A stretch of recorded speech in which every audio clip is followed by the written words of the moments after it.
Ação Brasil, nós estamos no ar. Hoje eu queria começar mais ou menos assim, ó. Quem é que lembra de Simeão? Vocês conhecem Simeão?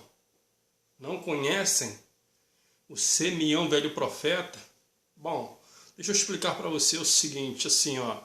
Simeão era um profeta, cara, que ele era além do seu tempo.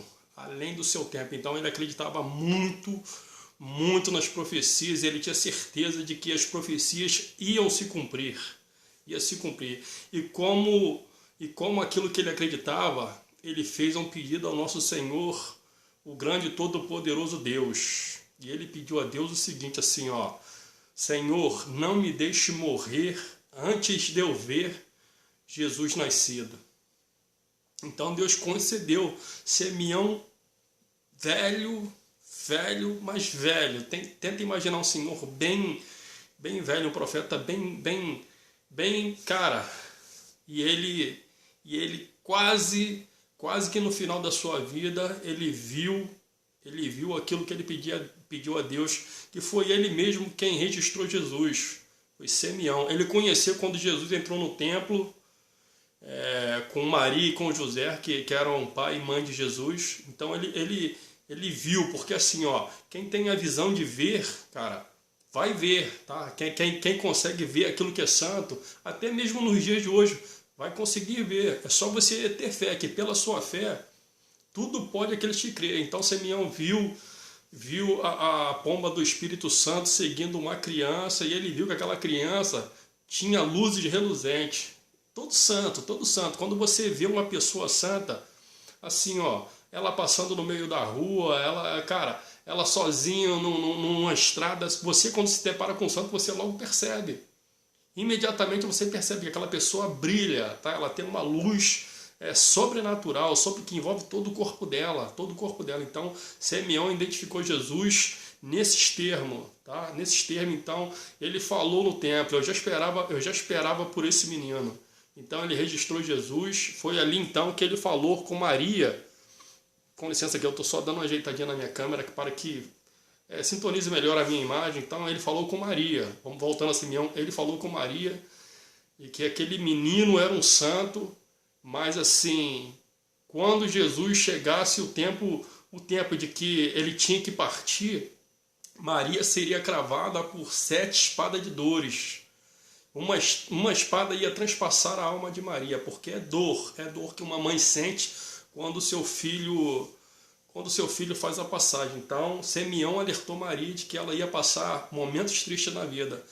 E meu irmão, quando o mestre, meu irmão cantava assim, ó: Simeão, velho profeta, a Deus Pai fez um pedido, que ele não queria morrer antes de ver Jesus nascido. Então, é a passagem de Simeão, é Jesus no templo, o nome dessa passagem é Jesus no templo. Então, meu irmão cantava como mestre, e cara, até hoje ficou na minha memória e vai ficar eternamente.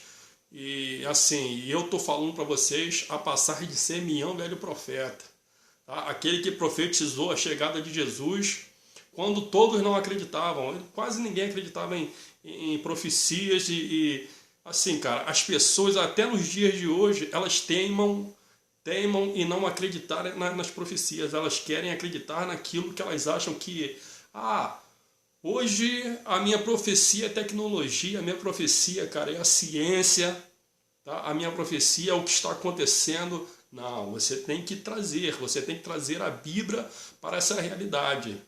Você tem que transpassar. Sabe o que é você transpassar, cara? É você trazer a palavra santa para essa realidade.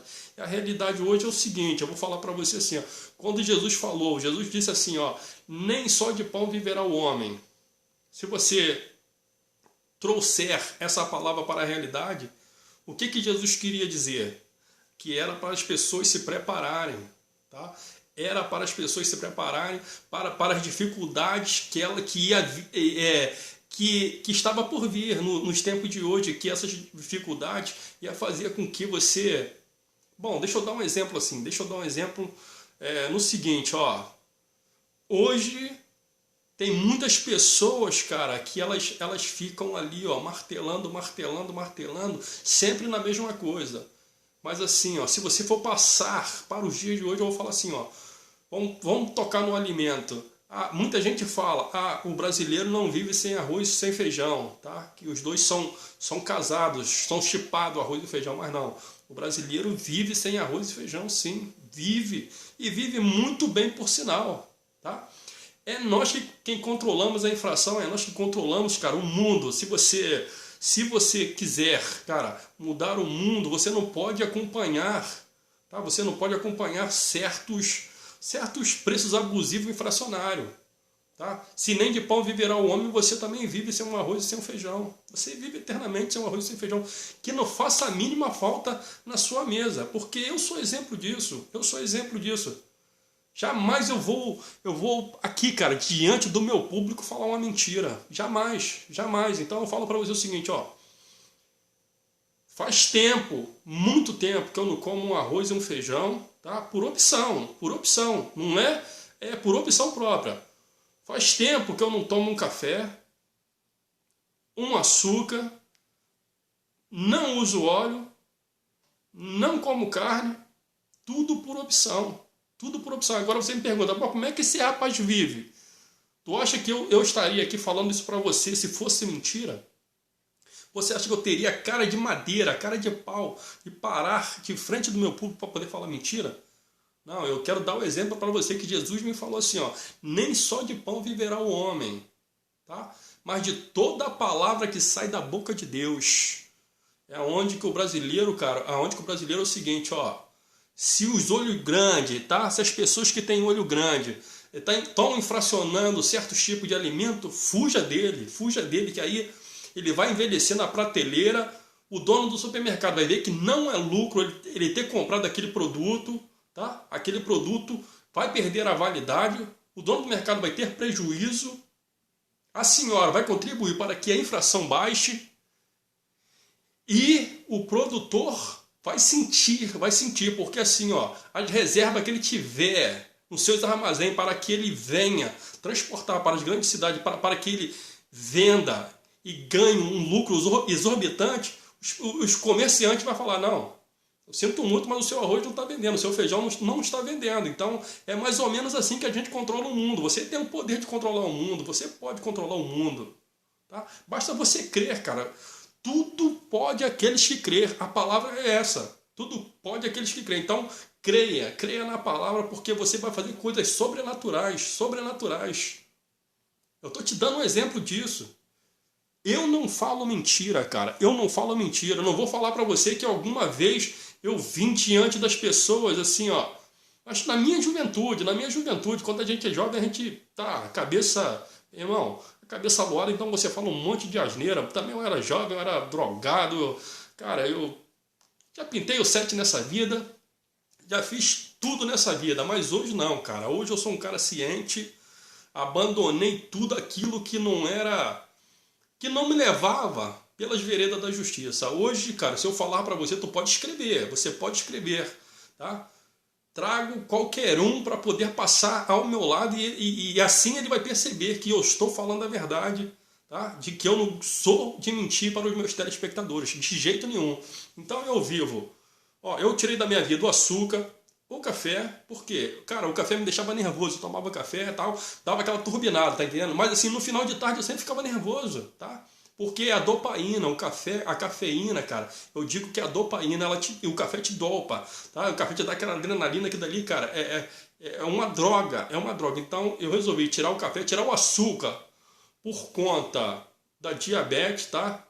Por conta da diabetes eu cortei o açúcar, parei de cozinhar com óleo, cozinho só na água e sal. Não é que eu tenha minha saúde comprometida, não. Graças a Deus, minha saúde é nota 10. Mas a precaução é a melhor arma que tem na vida, é você ser uma pessoa precavida. É a melhor arma. Não deixe acontecer para depois você querer, vou mudar isso, vou mudar meus hábitos. Não, aí já aconteceu.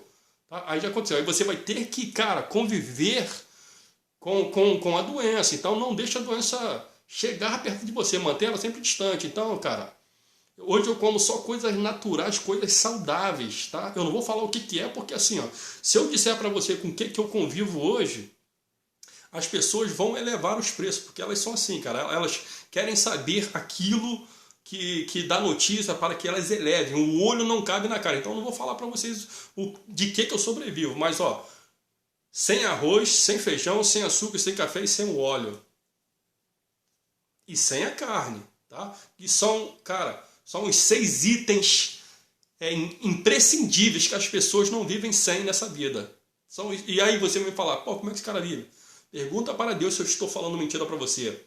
Eu estou aqui, ó, diante do Pai falando essa verdade para você. Pergunta para Deus se eu estou falando mentira para você. Tá? Porque a minha fé não deixa e não faz com que eu minta para os meus telespectadores. Cara, então, deixa eu falar para você. Agora mudando de assunto, eu acho que não dá para mudar de assunto não, porque meu tempo é meio curto. Eu queria falar da televisão, eu queria falar, cara, de quando eu era criança, o que eu assistia na televisão, tanto que acelerar um pouquinho a voz. Então eu assistia Direito de Nascer. Quem se lembra dessa novela, Direito de Nascer? Cara, era muito linda. Essa novela era uma novela maravilhosa, Direito de Nascer. Eu assistia Jerônimo, quem se lembra de Jerônimo? Que tinha o Antônio Caveira, ele estava sempre armando para cima do Jerônimo, e a música... Aí quando tocava essa música, eu sabia que Antônio Caveira estava entrando em cena para poder, cara, armar alguma cilada para Jerônimo. Cara, Meus Filhos e Minha Vida, Direito de Amar, Cristina Bazan, só novelão, cara, só novelão. Amor Cigano. Isso é uma homenagem que eu estou prestando à televisão, porque está fazendo 70 anos, então nada mais que justo de que a gente venha a público e homenageie aquilo que fez parte da minha vida. Eu assisti muito seriado, tipo Braço de Ferro. Quem se lembra daqueles garotinhos que pilotavam uma BMX? Então eu era muito fã do Braço de Ferro, então eu comprei uma BMX para poder viver aquela realidade. Eu ainda moleque, eu queria ser um participante de Braço de Ferro, então eu comprei uma BMX que eles faziam 1000 coisas que de garoto, cara, eu era muito fã. Armação ilimitada. E sem contar Spectreman, Jasper, eu sei que hoje até hoje passa, mas assim, quando você fica um pouquinho mais de idade, você perde mais ou menos o encanto, né? Que aí você conhece o mistério de como é feito, essas coisas todinhas. Então, a gente que trabalha nisso, a gente perde um pouco o encanto. Então, cara, mas tudo isso ficou na minha cabeça. Voltando à novela, cara, eu parei no Amor Cigano, né? Aí eu vou falar pra você assim, ó, Mandala, Roda de Fogo, tudo assim, tudo novelas antigas que mexeram muito comigo, que, cara, valeu muito a pena eu ter assistido e fez parte. E me fez muito bem também ter...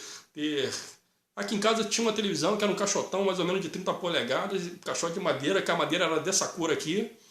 E, cara, o tubo dela era cor de café com leite, com um vidro na frente, umas pernas de madeira, assim, tipo um gancho. Foi a primeira TV que teve aqui em casa ainda em preto e branco.